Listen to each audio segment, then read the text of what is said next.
this episode, we have a very unique E38 in for some service. So if you want to come take a look, this is a 2000 BMW 740IL. This one specifically is the Highline edition. For those who don't know, the Highline is basically the top trim you can get for the E38s during this period. So what that consists of is a fully wrapped dash. You got the upper and lower completely stitched, which is really unique. Even the door cards all the way down to the pockets are all leather wrapped. Doesn't end there. You got the blue piping on the seats with the champagne inners. The wood grain two-tone wheels, also really nice touch on these. My favorite part is the back seat.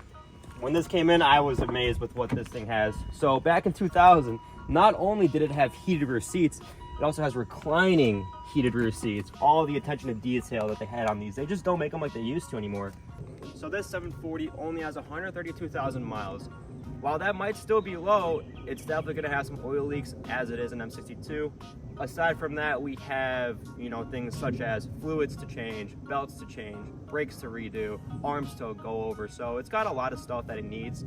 Nevertheless, we have it all. We have the manpower, we have the tools, and most importantly, we have the car. So stick around till the end and hope you guys enjoy. First thing on the list was new brakes and rotors. Just installed brand new Zimmerman rotors with brand new pads on all four corners. Next thing to do is start bleeding the brakes, which will consist of the back right. We're gonna do this a traditional way. We're gonna have Nico in the car pumping the pedal while I'm back here popping the bleed screw. So we'll work our way each caliper as we get closer to the reservoir, and that way we'll get our brake system fully bled.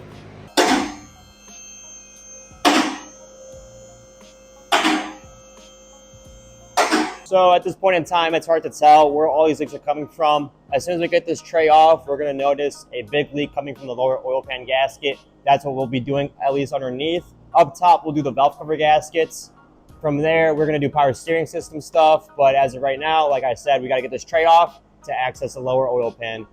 You can kind of take a peek up there. It's a little bit wet. Expected with the mileage and the year.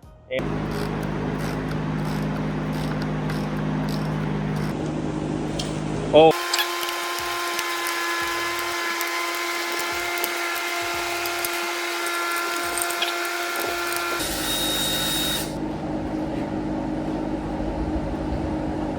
Lower oil pan is off, as we can see. Okay, so we just ran out to go grab the oil level sensor O-ring because I didn't order one initially, and after taking it apart, you might as well do it while we're in there, because if I were to leave this in there, the only way of changing this O-ring is if you do an oil change, because everything has to come out, obviously. But yeah, just took a trip to the dealership, got it real quick, so might as well throw it in and put the pan back together. Got my little pick. The gasket doesn't seem too stiff. You can see it does have some give to it, so it might not be bad, but like I had said, we're in there already, so let's get this off. Find a little sweet spot to pull it from.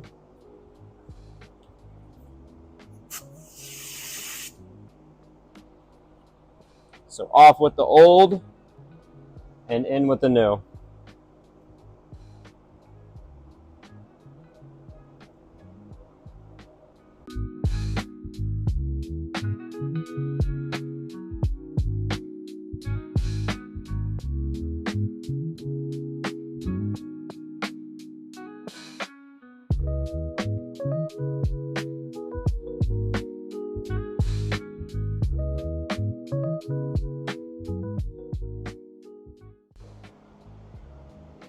Now that the oil pan gasket is now complete, we're going to turn our focus over to the control arms and thrust arms across both sides.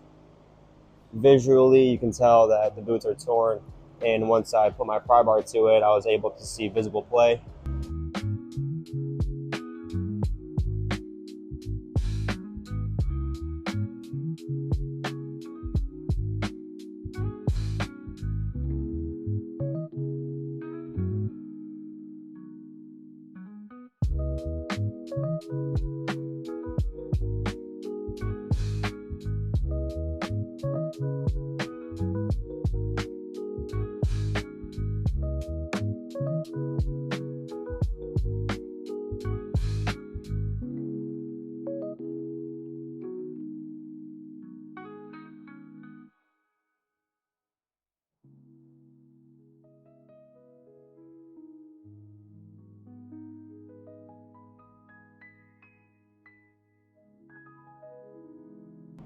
So next day, yesterday, I got both valve cover gaskets off.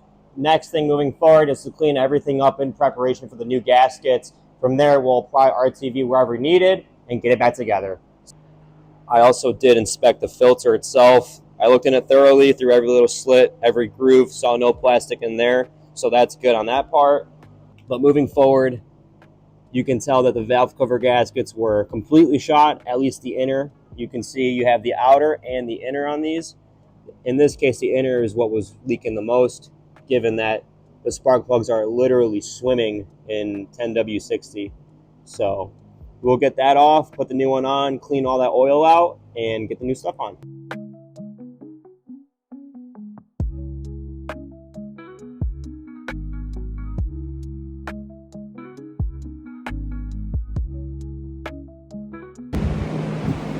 Now, since our valve cover gaskets are finally completed, I'm going to turn my attention back below to the power steering pump.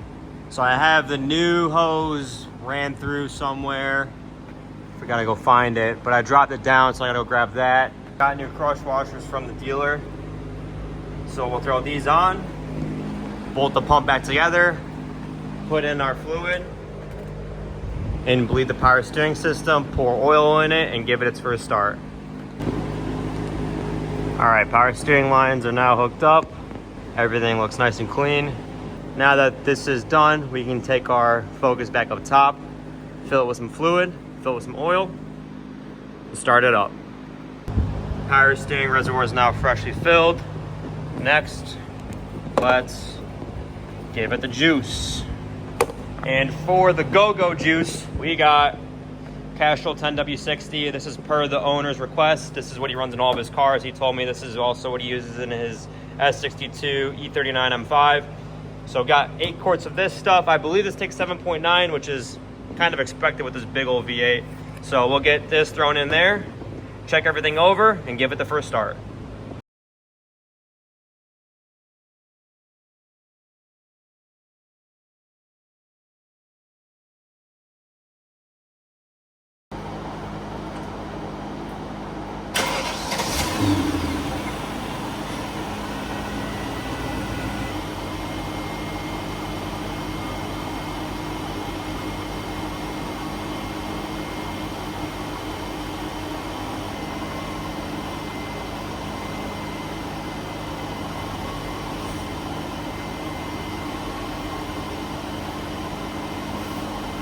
First look, everything is in tip-top shape. No smoke coming from the gaskets or anything of that nature, which is a good sign. Belts are belting. Motor is running. Oil is not on the ground. So that tells me we're chilling. I also did clean the head itself underneath the valve cover on both sides as best as I could, because A, I want to know if I did something wrong, and B, I don't know why people don't do this. You know, like, as a shop, you're supposed to clean up after your mess that you leave behind. Even though I didn't make that mess, I'm covering my tracks basically. So either way, clean valve covers, everything's running. So, and this thing's running silent too. So very glad to see this up and running. I'm gonna turn it off and check everything over and go from there.